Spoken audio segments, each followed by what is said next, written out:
रखनी नहीं है सर। हाँ?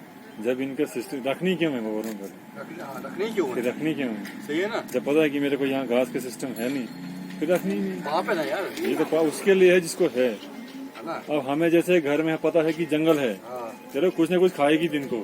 बिल्कुल। ये कह रही क्या अब इसको- खाएगी? ये गाय बैल ये रखते हैं खेतों में ही अच्छे, हाँ ठीक है। यहाँ इनसे अनाज पैदा होता है और इनसे कितना उनकी टबरदारी चलती है, हाँ, यही खाती है तो चलता है। कितनी फैमिली चलती है। और इनको ये घर से बाहर निकाल देते हैं, जिस दिन दूध आधा दूध निकालने का टाइम तो सब वो निकालते हैं, फिर इसको केक कोट कर देते हैं। ये कितना बड़ा पाप है। वो तो भी यहाँ बेचारी बाहर क्या खाएंगे? वो भी गो जिसको माता का दर्जा दिया है। हाँ। फिर इन लोगों को दिमाग नहीं है। मैं भी घरों में झगड़ा करता हूँ ना, लोग इन्हीं के जैसे। हम ही लोग गौ रक्षक बनते हैं। नमस्कार, मैं राजकुमार और आप जुड़ चुके हैं द लोकल रिपोर्ट के साथ। इस समय मैं ओपीडी में मौजूद हूं। आप मेरे इस तरफ या इस तरफ देख पा रहे होंगे कि 4 बजने के बाद यहां पर पेशेंट कम और जो है जानवर बहुत ज़्यादा मात्रा में आपको दिखाई देंगे। चाहे गाय की बात करें, घोड़े की बात करें, खच्चरों की बात करें, कुत्तों की बात करें, हर टाइप की प्रजाति जो है यहाँ पर आपको देखने को मिलेगी।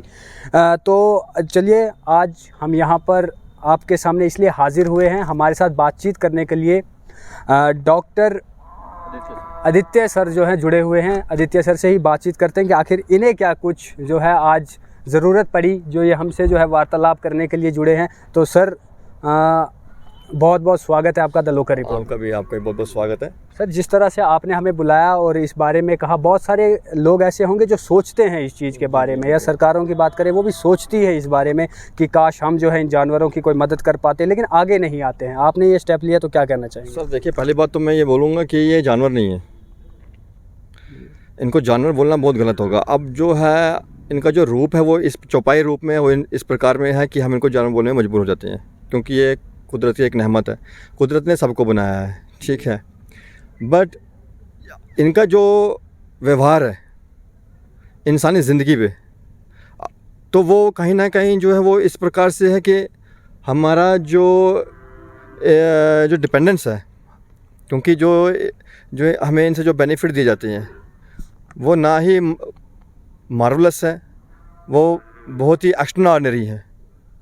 क्योंकि हमारी कहीं ना कहीं इनकम जिन्होंने इनको रखा हुआ है, तो वो सारा जो है वो डिपेंडेंट इनके ऊपर है। क्योंकि आप देखिए, एक पशु जो है, चाहे वो घोड़ा हो, चाहे वो गधा हो, खच्चर हो, और गौ माता की बात तो करेंगे नहीं। अगर इनकी बात की जाए तो इनका तो बहुत ही महत्व है। इनका जो स्थान है, इनकी जो तुलना की जाती है वो देवी देवताओं से की जाती है। एज ए हिंदू रिचुअल्स की अगर हम बात करें तो हमारे स्क्रिप्चर्स में, हमारे वैदिक पुराण में, हमारे रिलीजन में जो है वो गौ माता को इनका जो ऋण है ना, वो हम चुका नहीं सकते हैं। क्योंकि ज़िंदे जब हम हैं, अलाइव जो हम तो हमारी जो इनकम जो है वो तो चल रही है इनके ऊपर। जब हमें दूध, मोटी मोटी आप मैं बात बोलूँगा, दूध लेने की बारी आती है, गाय जो है हमसे दूध लेते हैं, दूध लेने की बारी जब आती है तो हम दूध लेते हैं डोर स्टेप पे। उसके बाद हम क्या करते हैं, छोड़ देते हैं। बाहर जाओ, यहाँ डस्टबिन में देखो, कूड़ा कचरा में देखो। अच्छा, यहाँ पे ट्रैफिक जैम जब इनकी वजह से हो जाता है और कितनी गाड़ियाँ इनको हिट कर जाती हैं, तो मतलब कि अंत में है क्या? नहीं सर, हम बात करेंगे बहुत सारी संस्थाएं ऐसी हैं, सुने मेरी बात सुने। बहुत सारी संस्थाएं ऐसी हैं जो काम करती हैं इन चीज़ों को लेके, जो है गौ रक्षा की बात करती है या जानवरों को पालने की बात करती है। एडमिनिस्ट्रेशन की बात करें या सरकार की बात करें, उन्होंने भी जो है बहुत बड़े बड़े अमेंडमेंट रखे हुए हैं, लॉज बनाए हुए हैं इनके लेके। लेकिन डिस्ट्रिक्ट डोडा की बात करें यहाँ पर, हम तो डिस्ट्रिक्ट डोडा में जो है गाय वगैरह को पाला ही इसलिए जाता है ताकि वो दूध दे। जैसे ही वो दूध देना बंद कर देती है तो उसे घर से बाहर निकाल दिया जाता है। तो इस बारे में क्या कहेंगे सर? देखिए, पहली बात तो ये है, कहीं ना कहीं एक लोकल बॉडी का होना बहुत ज़रूरी है, एक ऑर्गेनाइजेशन का होना बहुत ज़रूरी है। क्योंकि जब आप सिंगल इंडिविजुअल जब आप काम करते हैं तो आपका जो एफर्ट है वहाँ उस लेवल तक नहीं पहुँच पाता है। क्योंकि वो कहावत तो आपने सुनी होगी ना, जब जो हाथ मुट्ठी है वो 5 जब उंगलियाँ बंद होती हैं तब जाके एक मुट्ठी बनती है, तब जाके आप ग्रास रूट पे ग्राउंड लेवल पे काम कर सकते हो। अदरवाइज़ आप एक सिंगल बॉडी होके आप अपनी जो वॉइस आपके जो स्लोगन है वो उस लेवल तक नहीं पहुँचेंगे जहाँ पहुँचाना चाहते हो आप। मेरी बात समझा? दूसरी बात ये है कि अभी आपने जैसे अमेंडमेंट्स की बात की, वो तो है, अगर आप बात करेंगे कॉन्स्टिट्यूशन की अगर बात करेंगे तो उसमें लिखा हुआ है, वहाँ पे मेंशन किया हुआ है कि the prevention of cruelty to animal act section 1960 section 11, उसमें पूरा जो है इनका ब्यौरा दिया गया है कि अगर जानवर जो पशुपालन जो है, अगर इनके जो ऑनर्स है, अगर वो अपने पशुओं को पीड़ित करते हैं या उनको खाने को अच्छा नहीं देते हैं, या उनसे काम बहुत ज़्यादा लेते हैं, या उनको ज़्यादा देर तक बांध के रखते हैं, उनको फ्रीली मूवमेंट नहीं कर पाते हैं, तो उनके ऊपर जो है ऐसे जो कानून है वो लाया जा सकता है, उनको इम्प्रिजनमेंट हो सकती है, इवन के they should behind the bars. तो ये है कि उसमें जो है वो 4 से 5 साल की सज़ा है और 25 से 50 हज़ार का जो है उसमें चलान है, जिन लोगों ने ऐसे जो अपने जो पशु हैं उनको घर के बाहर छोड़ा हुआ है। तो कहीं ना कहीं आप देखें, गौ माता की अगर बात करें तो हमारे हिंदू रिलीजन से जुड़ी हुई है, और जो गौ माता का जो ओरिजिन है वो तो समुद्र मंथन से है, जो स्वयं समुद्र, विशाल समुद्र से निकले हो उस टाइम पे। हमारे अगर वैदिक पुराण की बात की जाए तो उनका क्या, फिर तो मैं तो कहता हूँ कि उनके ऊपर अगर बात की जाए बहुत कम है। आप देखिए गाय का जो दूध है वो पुराने ज़माने में कहते थे जो गाय का दूध और दही है, क्योंकि उस ज़माने में खुराक ही यही होती थी। पुराने ज़माने में जो लोग खाते थे उस ज़माने में जो उनकी खुराक जो असली डाइट होती थी वो दूध और दही ही होती थी। या वो खेतों में अगर काम करते थे तो आपने देखा होगा मक्की की रोटी, सरसों का साग और गुड़। जो ऐसे भी जो है अगर साइंटिफिक बात की जाए, गुड़ में आयरन बहुत ज़्यादा होता है, और वो जो है वो आपके रेस्पिरेटरी ट्रैक्ट को क्लीन करता है, क्योंकि because I am a doctor, I know each and everything about this, तो that's why I am telling you. तो आप देखो, अगर गौ माता की बात की जाए, हमारी भारतीय संस्कृति में ही एशियन टाइम से इन कैटल्स का, गौ माता हो, बैल हो, बफेलो हो, कोई भी हो, इनको एग्रीकल्चर के लिए यूज़ किया जाता है। और हम अगर डोडा डिस्ट्रिक्ट की बात करें, पेरिफेरल एरियाज़ की बात करें, तो यहाँ पे जो काम है वो तो खेती बाड़ी से ही है ना, वो तो कृषि विकास से ही है। और पुराने ज़माने में क्या होता था, फर्टिलाइज़र नहीं होता था। आज यूरिया डाल के, आज और इंजेक्शन वगैरह लगा के आज हम लोग इतने बीमार क्यों हैं? घुटनों का दर्द, अर्थराइटिस, सर के बाल चले जाना, आँखों में रोशनी कम हो जाना, डायबिटीज, थायराइड क्यों है? उससे यूरिया फर्टिलाइज़र की वजह से। लेकिन गौ माता का जो गौ डंग है, जो गोबर है, आप उसको डाल के देखो, और देखो पुराने ज़माने में हम गौ डंग हमें कहीं आज मिलता ही नहीं है। पुराने ज़माने में हम गौ डंग का यूज़ करते थे, और आज भी मैं बोलता हूँ अगर हम कहीं पहाड़ी क्षेत्रों में चले जाएँ, वहाँ गोबर का कितना उपयोग होता है। वो क्यों होता है? क्योंकि मैं आपको बताना चाहूँ, इसमें बहुत सारे जो माइक्रो न्यूट्रिएंट्स हैं वो पाए जाते हैं। जैसे आपका पोटाशियम हो गया, सल्फ़र हो गया, आपका नाइट्रोजन हो गया, बोरान हो गया, आयरन हो गया। तभी तो खाद की जो पैदावार है वो इतनी ज़्यादा होती है। एक बंजर ज़मीन का भी उसमें आप अगर डालोगे उसमें भी खाद इतनी ज़्यादा निकलेगी, कहने की बात ही नहीं है। रिकॉर्डिंग तो जो ये लोग ये कहते हैं कि ये तो जानवर है, गौ भी डंगर है, ये बकरी भी वही दूध देती है, ऊँट भी दूध देता है, तो इसमें फ़ायदा बेनिफिट क्या हुआ? बकरी की पोटी आप यूज़ करते हो एज ए फर्टिलाइज़र, ऊँट की पोटी यूज़ करते हो एज ए फर्टिलाइज़र खेतों में? अगर आप करते तो मुझे बताओ, हमें तो करते नहीं है, या मैंने तो आज तक तो सुना नहीं है।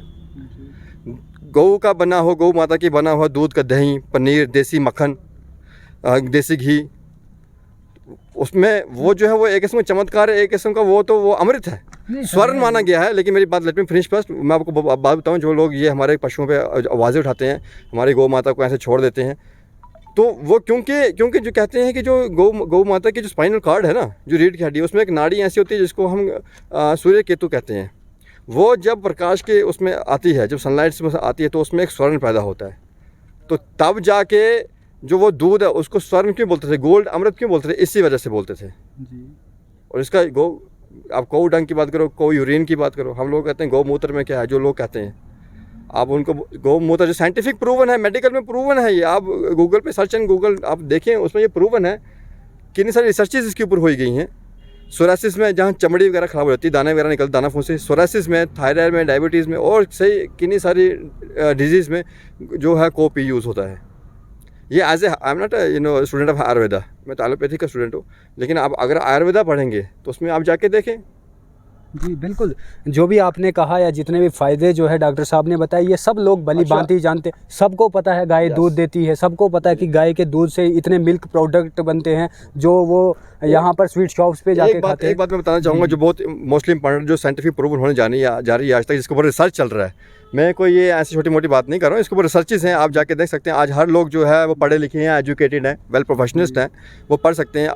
किसी दूसरे से बात करने से पहले वो खुद गूगल पे सर्च मारते हैं, खुद पढ़ते हैं कि एक्चुअली ये जो है ये वाकई में एग्जिस्ट करता है कि नहीं करता है। इटावा के आई थिंक एक सिविल इंजीनियर हैं, वो कोवडंग से इलेक्ट्रिसिटी को वो जो है वो पैदा कर रहे हैं, बिजली क्योंकि जो बिजली जो हमने देखी आजकल वाटर से वो जो है वो प्रोड्यूस होती है, लेकिन वो कोवडंग से। और देखिए आजकल जो मैं बता रहा हूँ, आजकल इतनी सारी महंगाई भी हो गई है, बहुत सारी चीज़ें हो गई हैं, लेकिन देखो जो गैस है गाँव में गोबर की गैस में रहती है, जो कोवडंग उसका एज ए फ्यूल यूज़ किया जाता है, बाकी और किसी जानवर का यूज़ किया जाता है क्या? यही तो डिफरेंशिएट है, तभी तो उसको गौ माता का स्थान दिया गया। ये नहीं सिर्फ स्पेसिफिक कि दूध देती है, दूध तो और भी बहुत सारी चीज़ें देती हैं, लेकिन इनके जो गौ माता के जो बेनिफिट्स है वो कितना ज़्यादा है वो देखिए। पशु एक और फ़ायदे अनेक। Yes exactly. लेकिन अगर हम बात करें तो बहुत सही बताया आपने, लेकिन इसके अलावा लोग तो इनका अपना फ़ायदा तो उठा लेते हैं, उसके बाद जो है इनको छोड़ तो दिया जाता है यहाँ पर खुले में। लेकिन कहीं ना कहीं एडमिनिस्ट्रेशन की बात करेंगे, एडमिनिस्ट्रेशन जो है हरकत में नहीं आती। गौशाला की बात करें तो गौशाला जो है वो हमारे डिस्ट्रिक्ट डोडा में नहीं है। इसके अलावा एनिमल हस्बेंड्री के जो लोग हैं तो वो कहते हैं कि हम इनको जो है इनका बेड़ा उठाएं तो उठाएं, लेकिन उसके बाद इन्हें रखें कहाँ, हमारे पास जगह नहीं है इनको रखने के लिए। तो उसके बारे में क्या कहेंगे?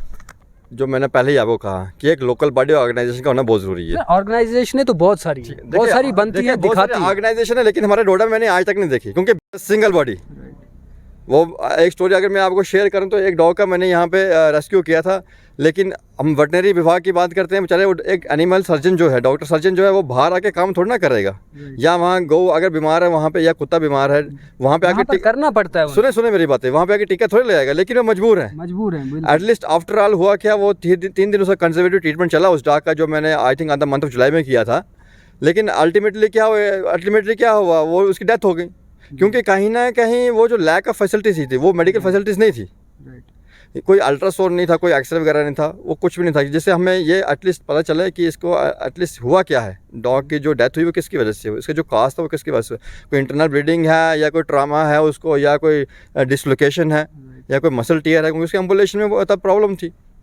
लेकिन बात वही घुमा फिरा के रहती है। देखिए अगर आप एडमिनिस्ट्रेशन की बात करें तो मैं ज़्यादा कुछ नहीं कहना चाहूँगा, लेकिन सिर्फ जहाँ तक मैं अभी देख रहा हूँ, क्योंकि अभी तक I am the new in this city, in this area, तो पिछले 5 महीने से मैंने अभी एनिमल रेस्क्यू काम शुरू किया है, बीइंग अ सिंगल इंडिविजुअल।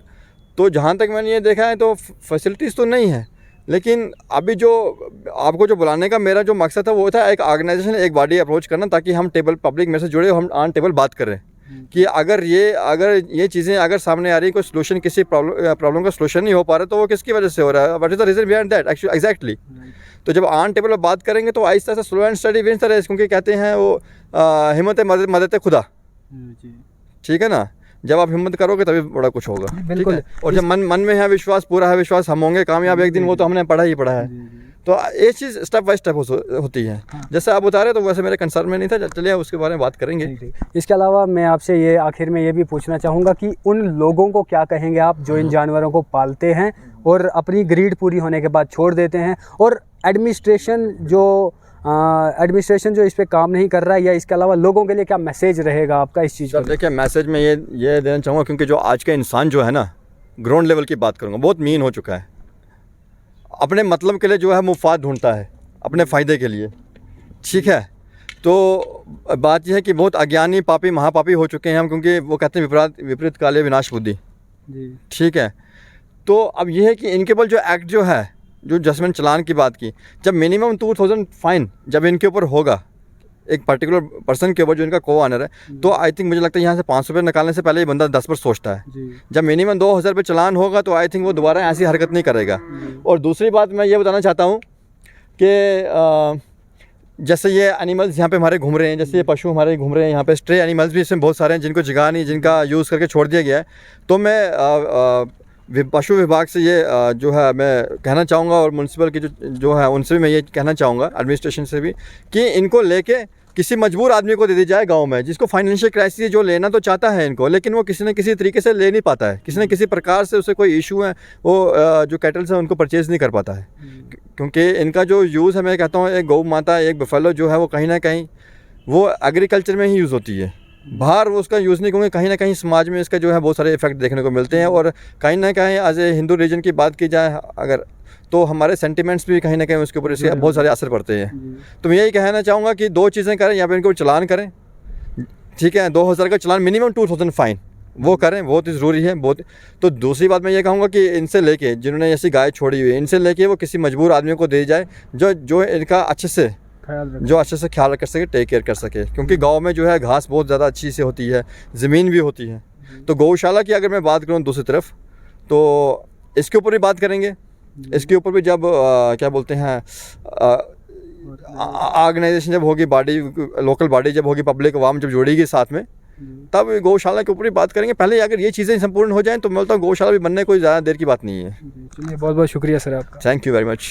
बहुत सारे लोग ऐसे हैं डिस्ट्रिक्ट डोडा में जो एनिमल लवर्स तो हैं, लेकिन काम नहीं कर पाते एनिमल्स के लिए, या जिनके दिल में कभी ना कहीं वो इंसानियत जागती है कि ये जो ज़ख्मी जानवर यहाँ पर पड़ा है, ये गाय को अभी चोट लगी हुई है, वो कुत्ता जो है अभी बीमारी से जूझ रहा है, उनके लिए उनके दिल में कहीं ना कहीं वो ख्यालात आते हैं। लेकिन करें तो क्या करें, ये वही बात है। हम बात करते हैं अगर एडमिनिस्ट्रेशन की, तो मेरी जो है एनिमल हस्बेंड्री के AHC साहब से बात हुई थी, तो उन्होंने कहा था कि हमने एडमिनिस्ट्रेशन को अलॉट करके दी हुई है, गौशाला के लिए जो ज़मीन है अलॉट करके दी हुई है, लेकिन उसके बावजूद भी जो है वो उस पर ध्यान नहीं दे रहे हैं, काम नहीं कर रहे हैं। हम आए दिन देखते रहते हैं। हम बस स्टैंड की बात करें तो बस स्टैंड पे भी कहीं ना कहीं ट्रैफिक जो है खड़ा हो जाता है इन जानवर्स के कारण, क्योंकि भेड़ें, बकरियां, घोड़ों की बात करें, गधों की बात करें, तो वो जब सिटीज़ में चलेगी तो ट्रैफिक जो है वो लगेगा ही लगेगा, जिसके कारण जो है हमें भीड़ देखने को मिल जाती है। और लेकिन बात यहाँ पर करेंगे हम उन लोगों की जिन लोगों ने इन्हें पाला है और अपनी ग्रीड पूरी करने के बाद इन्हें खुला दिन भर छोड़ दिया जाता है। उनका काम है शाम को गाय को घर में अंदर ला के बांधना, उससे दूध निकालना और सुबह फिर उसे किक आउट कर देना घर से बाहर, जा बाहर जो चरना है वहाँ चर के आ। क्यों? क्योंकि उन्हें सिर्फ दूध से मतलब है, गाय से नहीं, उनकी फीलिंग्स से नहीं, उनके और चीज़ों से उन्हें कोई भी मतलब नहीं है। तो चलिए एडमिनिस्ट्रेशन या म्यूनसिपल कमेटी की बात करते हैं। तो म्यूनसिपल कमेटी जो है हर बार हमें कहती नहीं हम बातचीत कर रहे हैं, हम ये काम कर रहे हैं इस चीज़ को लेकर। नहीं जी, इनके जो ओनर हैं वही इन्हें बाहर छोड़ देते हैं, तो हम क्या करें? हमारे पास कोई ऐसी जगह नहीं है जहाँ पर हम इन्हें लेकर रखें। तो आखिर एडमिनिस्ट्रेशन का जो है ये फ़र्ज़ बनता है कि वो इन बारे में सोचे और करे। अगर हम केंद्र सरकार की बात करते तो उन्होंने भी गाय या और जानवरों को लेकर बड़े बड़े जो है लॉज तो बना दिए हैं, लेकिन इम्प्लीमेंट अगर ग्राउंड की बात करें तो वो हमें कहीं भी देखने को नहीं मिलते। सिर्फ बातें बड़ी बड़ी कर दी जाती है। जो गाय है वो हमारी माता है, लेकिन उसके बाद उसका ख्याल कौन रखेगा वो उनके जहन में नहीं आता है। तो चलिए, इसी के साथ आज डॉक्टर साहब जो है इन्होंने बातचीत करने की और हमें भी अच्छा लगा कि चलिए कोई तो इस बारे में जो है वो सोच रहा है। किसी के अंदर जो है कहीं ना कहीं ये ऐसी चीज़ जो है पनप रही है कि हम जो है इन बेजुबान जानवरों को लेकर कोई ऐसी काम करें या इनका जो दुख दर्द है वो दूर करने की जो है वो कोशिश करें। तो ये नज़ारा जो है सारा OPD डोडा का है। तो आप बने रहें द लोकल रिपोर्ट के साथ और राजकुमार को दीजिए इजाज़त। नमस्कार।